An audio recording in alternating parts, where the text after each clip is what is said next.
My name is Corey Minter. I'm president of Trinity Employment Specialist, and I'm going to talk just a couple minutes about how to do telephone interview. I get asked about this occasionally, and I thought it might be appropriate to do just a couple of hints on what to do when you're doing a telephone interview. It's quite different.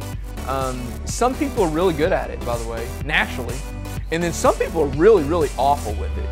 But I've noticed that as time has become the new money with most people, a lot more businesses are choosing to do telephone interviews before they actually have someone attend an interview on site. Or at least in our company, we're a staffing company, so we have a pretty good gauge on what a lot of companies are doing. So I think what most people are going to start seeing in the next few years is having a lot more first interviews be over the telephone.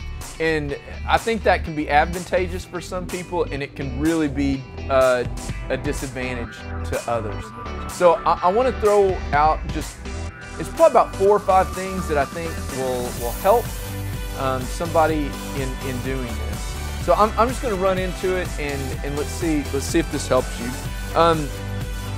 The first thing that I notice is it is so obvious when somebody is chewing gum, drinking, eating, or doing other things. And so it's really important that you pay attention to those things.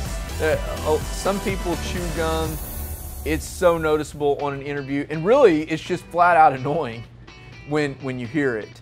And if you don't believe me, just remember the last time you were talking to somebody who was chewing gum while you're trying to try to talk to them. It's just really distracting. The second thing is make sure there isn't a lot of background noise that's going on in the background. In even shooting this video right now, it's so easy for just some background noise, and it would be really distracting for you if we had something going on in the background or a lot of noise happening. It'd just be hard for you to pay attention to me. Same thing with an interviewer that's interviewing you. So the things that I notice and the hardest things to deal with me as an employer is if there are babies that are crying in the background. Sometimes it's no one's fault, but there is just no way that you can get anything done.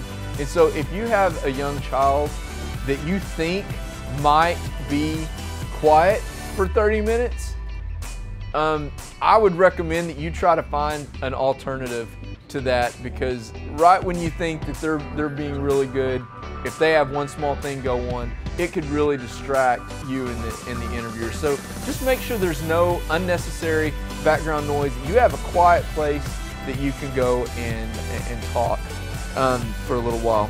The third thing is to speak enthusiastically. Speaking with enthusiasm is so very important. So I want to give you some hints that I've learned in doing not just telephone interviews for me, but like closing deals on the telephone is really important for me. But interviewing on the telephone is really important that you speak enthusiastically and that you come across as sounding interested, excited, that you are a go-to type of person, that you are a go-getter type of person over the phone. The last thing you want to sound like is someone who is tired, lazy, and you might not even be that person. But if you're laying on the couch rather than standing up and talking, it could come across in your influx of your voice. So you don't want that to happen. So I really recommend to people, stand up when you're doing a phone interview. There is something that happens when you stand up in the influx of your voice. You create a little bit more energy. Your voice raises just a little bit, and it's a natural way for you to sound more exciting and more excited on the phone. People who are excited also sound more competent and confident. And that's the way you want to come across over the phone, because at that point, that person has never seen you. So you don't get the opportunity to have nonverbal communication. So you've got to do everything you can over the phone. Second thing is, there's something about smiling when you are talking that raises the tone of your voice and raises your energy level just a little bit. So standing up and smiling are going to help your tone come across a little bit more a little better, and then increase the way you're going, how confident you're going to sound over the phone. And I think when you do that, rather than sitting down, because it's really easy for you to want to sit down, slouch, maybe even lay down while you're doing an interview. And I'm telling you, you might not intend for it to, but that will come across in your voice, in your intonation, in the way that you sound. And so if you're going to do a phone interview, make sure that you do these things to help you sound a little bit better to somebody who's never seen you before. Cut. Third one is, okay. The next thing is to let the interviewer guide the process. Don't try not to take too much control over the interview. Let them be the leader and answer their questions as they ask. Just make sure that you add as much information as you can to the questions that they ask.